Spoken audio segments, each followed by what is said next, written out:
Welcome to today's Impact Debate, brought to you by Impact Lab, your laboratory for creative solutions. This is the third episode of our series tackling the future of money and the financial system. My guest is Joanna Kalmer, CEO of digital finance consultancy Fina Cyberis. Joanna has a strong investment background. She was head of treasury at Commerzbank Capital Markets or Global Emerging Markets product manager at BNP Paribas, and she is a member of the Bretton Woods Committee. Joanna, great to have you. Good morning. It's a pleasure to be here. At the moment, I would say that most experts, maybe all the experts, agree that the monetary and financial system, it is something that it is undergoing significant change. Where the opinions differ is whether it is a change within the system or change of the system.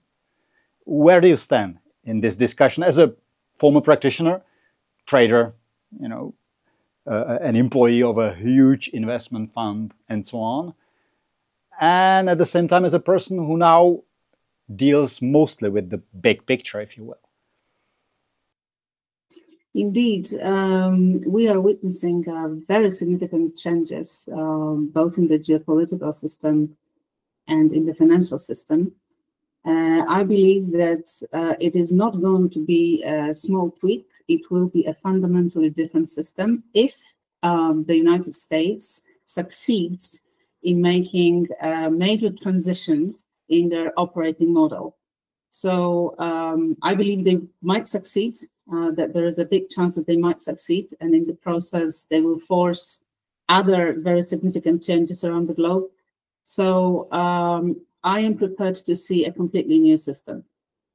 You mentioned that it is to a very large extent, if not mostly, at the sense of 100%, about the US. Is it about Donald Trump, or have we been witnessing, which would be my take on the subject matter, an attempt to tweak the system already before Trump came along, and he came with a vengeance, if you will, and he came clearly with the intent to change the system, not just tweak the system as such?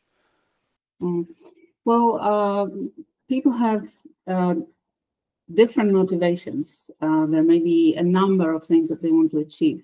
But I actually think that the United States have been on the path of very steep path of decline. And whether it is Donald Trump, whether it is a Republican or a Democrat in charge, they will have to address a very serious structural problem that lies ahead of the United States. And the problem can be defined as follows. The United States have lost its ability to remain on the top of the value chain in the current system called competition capitalism. In simple terms, the United States is no longer able to compete with China to be on the top of the margin collection in this system. And there's lots of manifestation of this. You have the Chinese electric car BDY successfully competing with Tesla. You have Chinese AI models successfully competing with the US Chinese models. Basically, the system that was designed by the United States and benefited the United States more than anyone else, in that competition capitalism, sometimes called consumer capitalism, the name of the game was to collect the highest margin at the top of the value chain. It's no longer possible for the United States because they lost its technological advantage. And China is now basically not just someone who may challenge them, but who is already challenging them successfully. So whoever it is in charge, they will have to address this structural problem. And Trump chose that he will not try to get better to win in that game. Trump chose to change the game. He now chose to move the US from the competition capitalism operating model to rent-seeking capitalism model. And these two models are on the collision course. Hence, the US is now directly on the collision course with China, but also with Europe. Joanna, where does the monetary and financial order fit into this story? Is it a tool to get where Donald Trump wants? Is it, to an extent, because it seems in certain aspects, a victim of the goal that Donald Trump pursues? Where does it fit? Monetary system is a secondary thing. It's in fact a consequence of choosing your business model or your operating model as a country. So the monetary system that we know have been optimized for the competition capitalism. Maybe let me spend a minute on explaining the difference. In the competition capitalism, at the heart of this system, you have consumer that chooses optimal product for him according to his preference. And you have suppliers who compete to deliver this optimal product. And they can compete in very simplistic terms, by achieving lower price, lower production costs, cheap labor, abundance of cheap resources, or they can innovate and they have advantage as a technologically advanced player. The United States used to be so much above anyone else in this game. They were so technologically advanced that they thought it's just sensible to go and seek lower costs, lower production costs elsewhere. And so competition capitalism, by its nature, wants globalization. And so you saw deregulation, you saw global position of the dollar, you saw internationalization of the financial system. And what the United States needed to do is to ensure that there is a free flow of capital, talent, and goods. And they were winning the game. That was very advantageous for them. Of course, having the dollar as a global currency resulted in certain imbalances that then translated into the US as a main producer of the reserve assets. But that was also okay because that meant there was almost unlimited access to the capital. We were all financing the US while the US was exporting inflation. So this system was optimized for consumer capitalism. The reason why we are seeing changes and discussing changes about the monetary system now is because it's clear it has to be completely different and optimized for rent capitalism. In rent capitalism, you don't want competition. You don't want free market. You want the exact opposite. You want to control crucial assets, the sort of assets that allow you to extract rent. And this could take many forms. It could be, controlling energy and charging the prices that you like, not, basically having monopoly. Similar things happens with food. That's a sort of energy too. Similar thing happens with pharmaceuticals because you hold a license. This is not a product in which you compete. All the digital economy, or as Yanis Varoufakis, the former Greek finance minister, would call it, the cloud capital.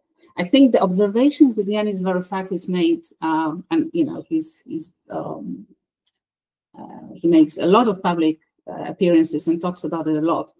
I think it is really important to listen to him, but sort of remove the techno-feudalism focus. Remove the techno from the techno-feudalism and look at this as feudalism. I mean, he's describing really well how you can seek rent. And because he calls it techno-feudalism, people tend to switch off because, why is technology bad? Technology is neutral. Let's not hate technology. Of course, technology is neutral. Let's not hate technology. But it is a big part of the new advantage that the United States now have. They can no longer be on the top of the value chain, but they are extremely well positioned for rent seeking. Let's spend a minute on your claim that the US is not at the top of the value chain when it comes to tech, because to many it still is. People know about the challenges coming mostly from China. Of course, you've mentioned electric vehicles.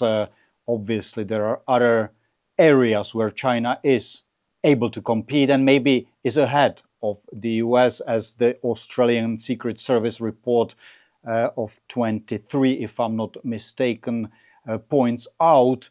In the 5, 6, potentially 7G, they're very far. When it comes to drones, they're very far, and so on and so forth. But what would be your main claim, or what would be your pointer when somebody asked, well, look at valuations of Meta, Amazon, Google, look at the AI, and of course there we get into the potentially explosive area and subject to argument, and other areas. It seems like the US is still quite advanced. Well, the valuations, you know, how you extract rent, you need the territory as large as possible with as many people as possible to extract your rent. This is how you multiply. This is how you get your valuation. So because digital companies like Google, Twitter, X, Facebook, Instagram, you name it, the US-based cloud capital, because they pretty much control vast parts of the world, they have high valuations. But what if they do not control those vast parts of the world? I mean, the digital tax that the EU wants to impose, this is a major problem for the US. This is a major thing to negotiate right now, more important than, trade tariffs, really. So China is now trying to claim their territory for their cloud capital to scale. And so, think of those digital products. You don't compete by offering better Twitter or better quality Google. I mean, we are all pretty much dependent on Google now. But if someone tells you you can only sell Google in Europe, but you cannot sell it in China, that's a major barrier for growth for you. So this is what's happening. China knows how to create those technologies. China now needs to have a territory on which to grow and extract rent. That's the problem. And you've already mentioned the three powers, the US, Europe, China, are on a collision course. So what does it mean? What do you expect? And I assume that the signals are already there. You already mentioned that the next salvo might as well be Europe essentially ring-fencing its domestic digital market, if you will. China did so a long time ago, and now it's penetrating some of the territories without not only Asia, or not only in Asia, but essentially without the continent. Yes, so it's very consequential in terms of geopolitics, and then it will be a reverse reaction. The outcome of this geopolitical turmoil will feed into the shape of the new monetary system. So it's actually really important to understand the geopolitical fallout of it. So when you think of this new operating model for the United States, which is rent-seeking capitalism, actually, this is the model that Russia has had for a very long time. So I really need to be very clear here, because I don't want people to think that I believe the United States is suddenly converging into Russia. No, these are two very different countries with very different political culture. very different traditions. They will remain different. However, because they will now have the same operating model, there is a big pulling force between them. They don't have an alliance, but they will need to work out some sort of pact of non-aggression and cooperation. They will have to divide their sphere of influence. So the rapprochement between Russia and the United States is something that is almost inevitable. It's not about Trump liking Putin, and Putin is certainly not going to be easy. You know, he will negotiate. So I think that this is something that would have to happen anyway, once you decide that you want to change your operating model. In terms of working out the division of, let's say, sphere of influence between Russia and the United States, one important component is ensuring the crucial resources, energy resources, are still quoted in the dollar. That's important for the United States. I can talk about it a little bit later. And for this, they also need Saudi Arabia, which is why it is no coincidence that the meeting between Russia and the United States that was meant to work out the foundation for the new system, it basically happened in Saudi Arabia. Saudi Arabia is very important in this, and with many geopolitical consequences for the region. But I just want to make sure that these three countries are now linked into a certain pact, maybe not alliance, but pact, right? So it is very interesting for me that the media is blitzing us with news that somehow doesn't even scratch the surface, because simultaneously we are being told that this is a China-US conflict. But no one is really concerned about the fact that China is not at the table when Russia and the US and Saudi Arabia are discussing what this new world order will be. And the reason why is because those three parties have vested interest in achieving some sort of pact over the new world order. China is not a part of it. China is the adversary there. But also, interestingly, China is now in a similar position towards Europe as the United States is in relation to Russia. Europe and China are extremely different, but they now have very good reasons to sit down together and try to work out how to keep going in the old system of consumer capitalism or competition capitalism. So we will see some sort of response, a joint response from China and Europe. And on the other hand, we will see Russia and the US and Saudi Arabia trying to redesign the world order. And there will be some proxies along the way if they manage to get any sort of pact or not. One proxy will be to see whether Russia continues in the BRICS project, because, you know, it would be a direct conflict of interest for Russia to have an understanding with the United States, divide the sphere of influence, but at the same time try and come up with a rival global currency.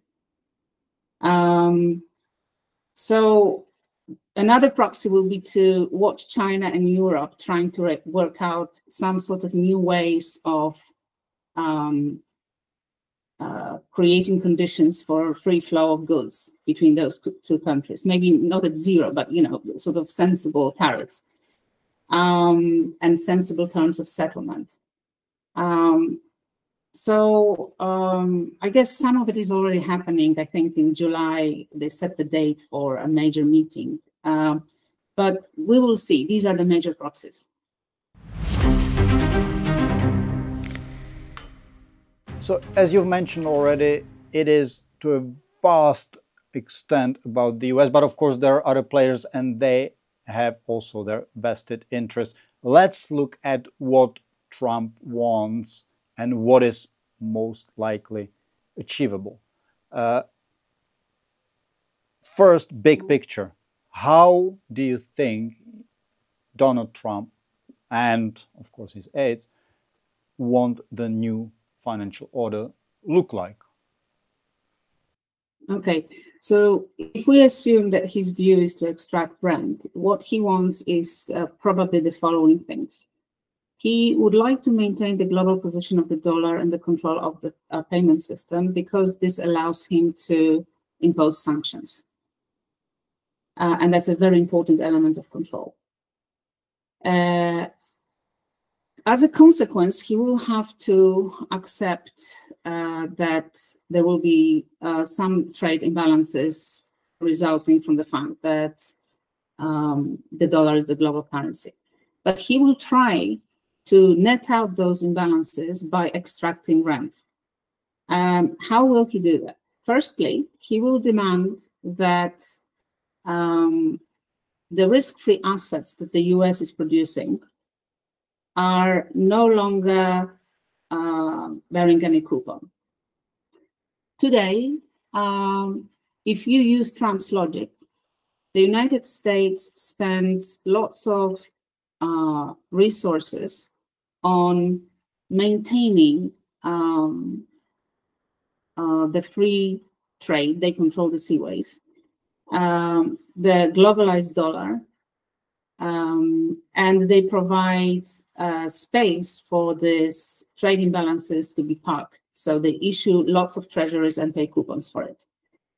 Initially, it was a good thing because it was free access. It was, not free, but cheap access to abundance of capital. But right now, it's a big problem because it's not even the level of debt. It's the fact that you pay interest on this debt in huge amounts. So, many people cite this statistic that last year the United States spent more money paying the interest on debt than on the defense budget.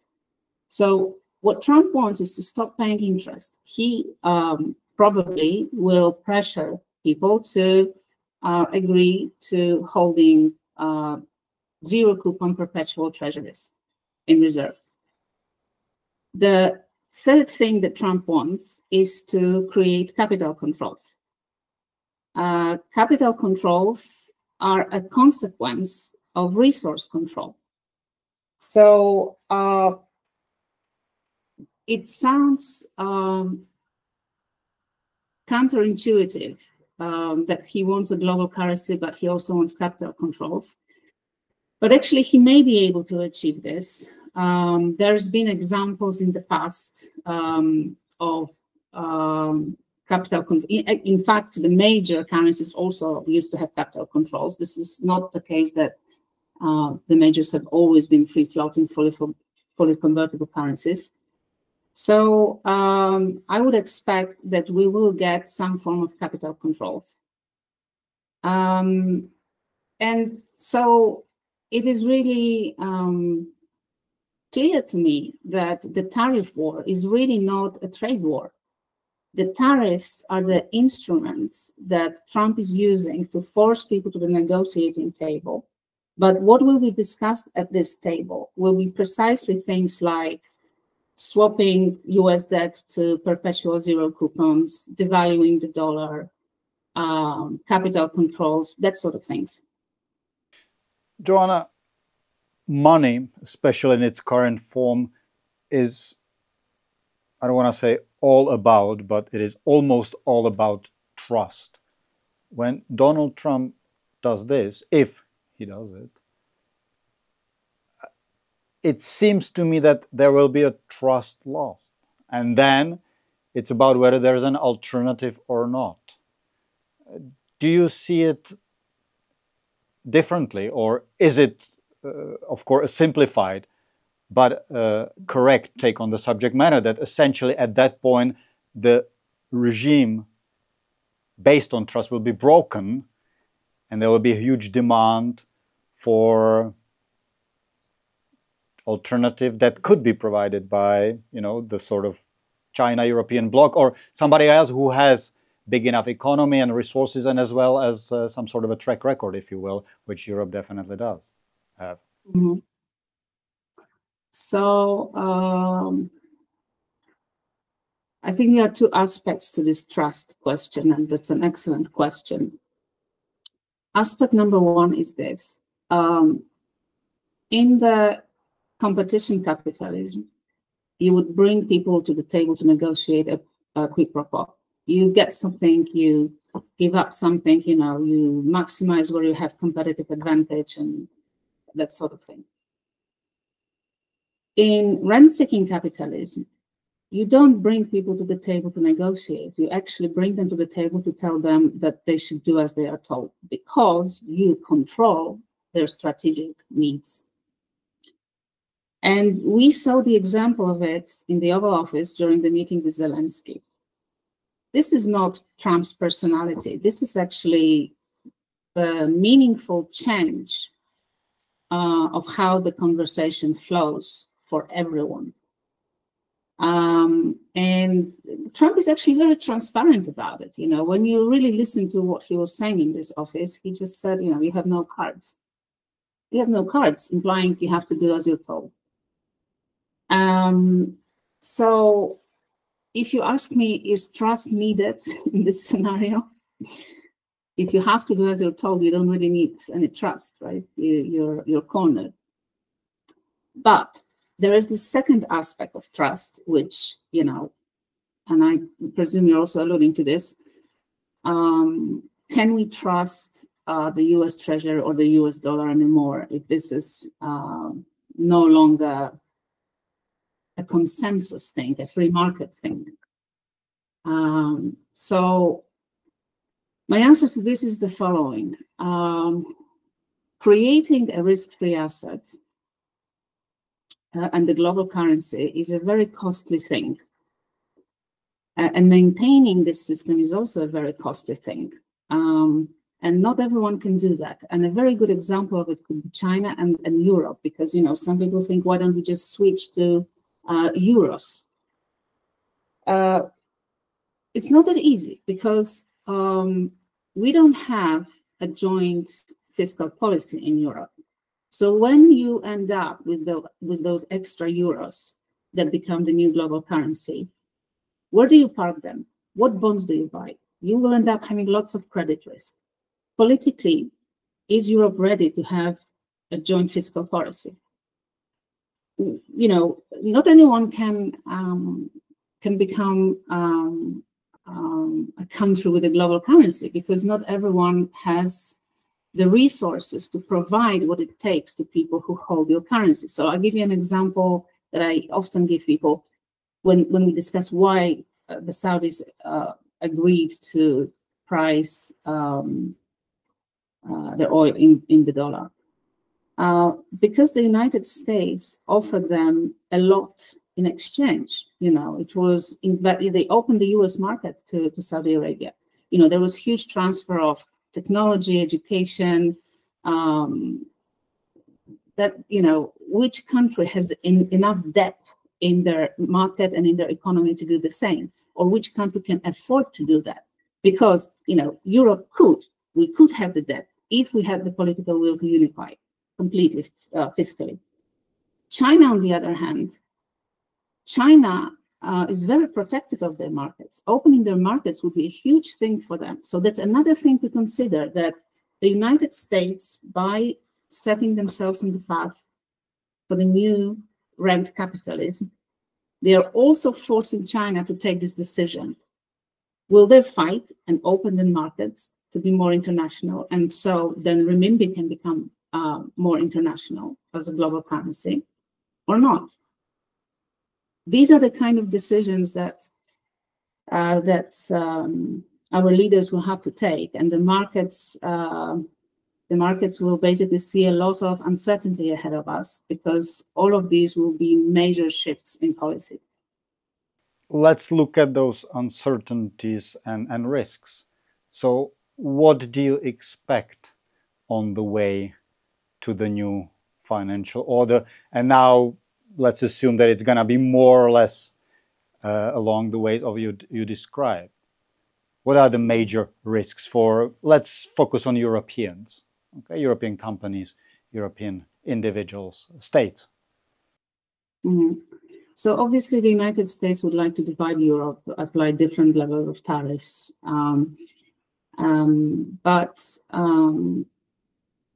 There's also a very high level of dependence between Europe and the United States, especially the UK and the United States, in terms of security, financial markets, and all of that. So I imagine that there are things like coordinated rate cuts, coordinated interventions, not because somehow would argue that certain level of interest rates is better than any other level of interest rates today, but because they will be using any tool available to make sure that they also retain some powers of extracting value, that they will not remain the rent-paying countries. They will, where they can, extract rent too. There are many ways. For example, one crucial thing is the digital tax. We cannot avoid having Google here, but we can at least try to participate in the growth of Google and have some slice in their revenues. Another thing is energy. We are highly dependent on the United States for energy, especially Poland. We barely sort of saw Poland moving away from dependence from Russia. Now they're dependent on the United States.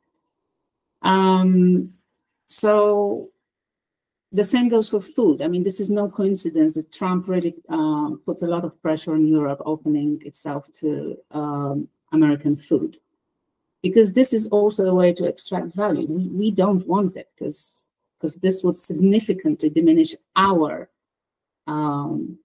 ability to extract rent. I think if you look at this very long term, you probably see weaker dollar. You see a reversal of the global trade, like emerging markets. I mean, what do you buy now when you buy emerging markets? They will become increasingly diverse. So, you want to invest in India, but not China, right? Two different stories, right?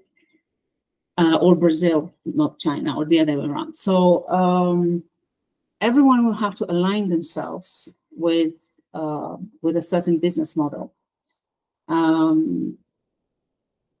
In general, anything that helps you to extract value bodes well for the future. If you find yourself in a situation where you are paying rent, that's not a good thing for the future. And that's true for countries, businesses, individual investments. I think it will be a long-term process, but I assume China and Europe will stand up for themselves. So they will hit back, and this will create a lot of turbulence in the markets. We're gonna get back to a recipe for survivor, if you will, at the third part of this debate. Now, something that we touched upon but did not really go in depth, and that is crypto or Bitcoin in particular. Let's use it as a case study. Where does it fit? Because President Trump talks a lot about Bitcoin. He wants Bitcoin in the central bank's reserves, which seems to many of the hardcore Bitcoin community members counterintuitive, because Bitcoin and crypto in more general terms, it is stateless. It is something that should free us of any kind of control, meaning manned, held control. And now we have somebody who tries to control it in a sense, or it seems like it to me, that he, meaning President Trump, wants it to include it into the arsenal, if you will, of the tools available to him. What is your reading, again, of the situation and vis-a-vis the modeled new financial order? Mm-hmm. So digital assets, I think, will play an important role in this new model. But maybe we should spend a minute to get clarity on what this digital asset space is actually doing now. So a lot of people are familiar with this narrative that Bitcoin is the new money, independent of governments. No one can print it. No one can take it away from you. No one can dilute its value. But this narrative is not the mainstream. The reason why in recent year we had this massive interest in spot Bitcoin ETFs or Ethereum ETFs, which means that basically traditional financial institutions were adding Bitcoin and Ethereum to their portfolios. The narrative for this was different. It's not that Bitcoin is money of the future. The narrative for this is it's a digital asset, scarce digital asset that can help diversify risk because of its low correlation with risk. So I think there might be multiple reasons why Trump included Bitcoin in reserves. One of them could be that we are still learning lots about Bitcoin, and so far it has shown us that it could be a place to divert demand for the dollar. I don't think that for 1 minute Trump would like to shut down the dollar position as the dominating currency and make Bitcoin the global currency. I don't think that for a minute. I think the opposite. I think Trump is going to use stable coins to help achieve even more dominant position of the dollar. Stablecoins are excellent as a tool to introduce and maintain and execute capital controls, but they are also a very good instrument to create the sort of free access to money for the United States. There is this rumor of a new Mar-a-Lago Accord, which is supposed to be an accord between the major partners globally for the United States. And the rumor, because there's been no official statement whatsoever, so I'm just referring, conveying what the rumor assumed. The rumor would say that Trump wants to lower the value of the dollar and do some sort of long-term debt swap.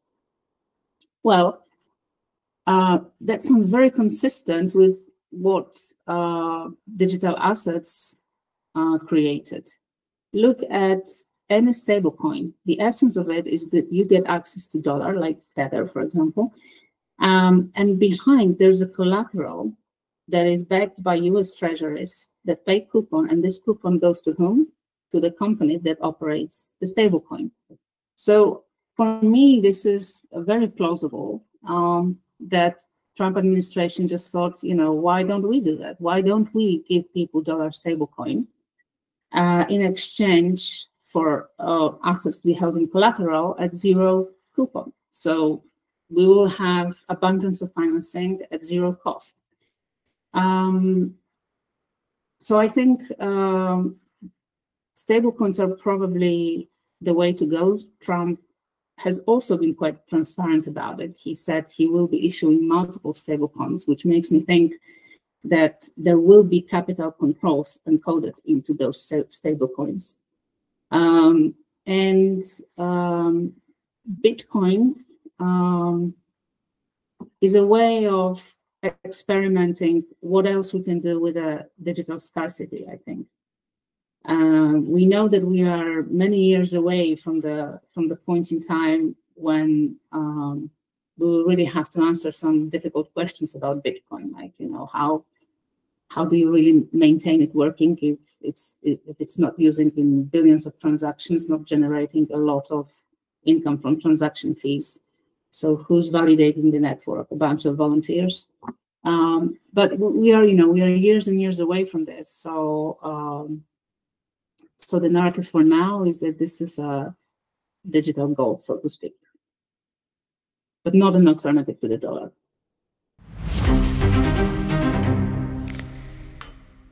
As I mentioned, last part of the debate, strategy, how to survive the current and expected future tumultuous era, if you will.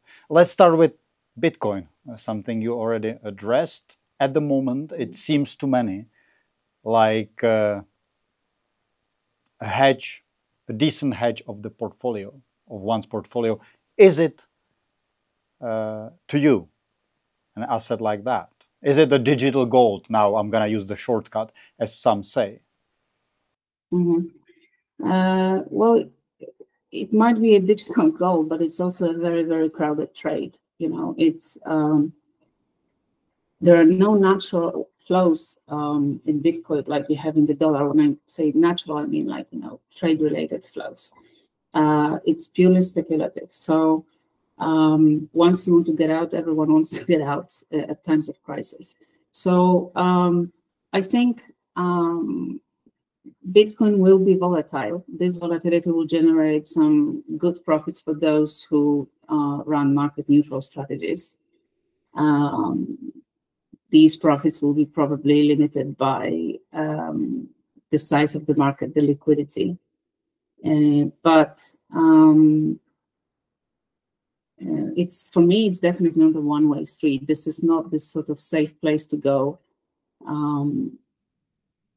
I think it's now a part of portfolios that are losing a lot of money in equities, in treasuries. And as we know, when portfolios are losing a lot of money, they have to scramble for cash.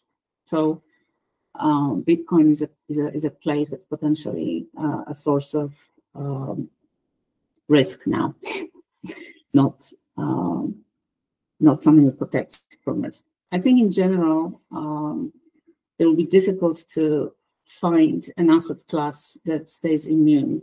For most people, the name of the game will be to just not lose money. So stay close to your home currency in cash. But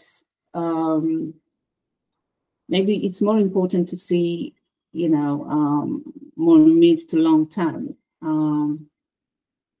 If Trump succeeds in his transition to this new operating model, then it will be very difficult for genuine businesses to create value for shareholders. It will be very difficult to make money in equities because you will be subjected to value extraction. You know, you want to sell your product somewhere, you have to pay a toll fee, which is not a new concept when you come to think about it. You know, medieval towns, if you wanted to come to town and sell anything on the market, then they would charge you a toll fee. I think Trump is doing some sort of iteration of this, which is, you know, oh, you are a car company from Europe. You want to sell your cars in the United States. Well, condition number one, you have to open factory and give jobs to our people. Doesn't matter what it costs you. And number two, you should also pay tax to us. So, and the tax is X, right? So that's where we are. It will be difficult to make money in equities that are not designed around rent seeking, like energy, food, pharmaceuticals. Couple of interesting points or thoughts. Let's tackle them at least in brief, one by one. First, so to you, Bitcoin is still and is going to be, as long as far as I remember, you said volatile. From this perspective, does it make sense for the US central bank, but for the Czech National Bank as well, because Governor Michal is talking about it as well, to include it into central bank's reserves? And can it be sort of a stabilizer if that actually happens for this particular cryptocurrency? Well, I don't know if it's a stabilizer, but I would say that the value proposition of Bitcoin is that it's an instrument that is beyond the control of anyone who wants to impose rules that you don't like as far as money goes, right? So on one hand, you could say, well, if you argue that the United States now wants to extract rent and control resources and control money as a resource, then maybe Bitcoin would be a good way to go. Yes, but there is nothing stopping us from creating another digital asset that is beyond control of any single party. And this is something that really needs to be explained precisely. So let me spend a moment on this. So I think what people really like about Bitcoin is the fact that you can code it in a way that nothing can ever be changed.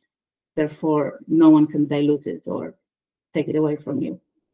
But from policymaking standpoint, having something that can never be changed is actually really dangerous thing, because the biggest risk policymakers are facing is the unknown unknown. So do you really want to have something that you can never change in any way? A better solution would be to have a digitally scarce asset that can only be altered in any way if everyone involved agrees. So in other words, all the participants have a veto to any change that they don't like, but they can still all come together and agree a change that is good for all of them.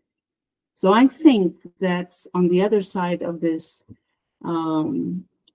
truly turbulent times will be a new system that will have some sort of asset, digitally scarce asset, that will be immutable, but for a different set of reasons than Bitcoin.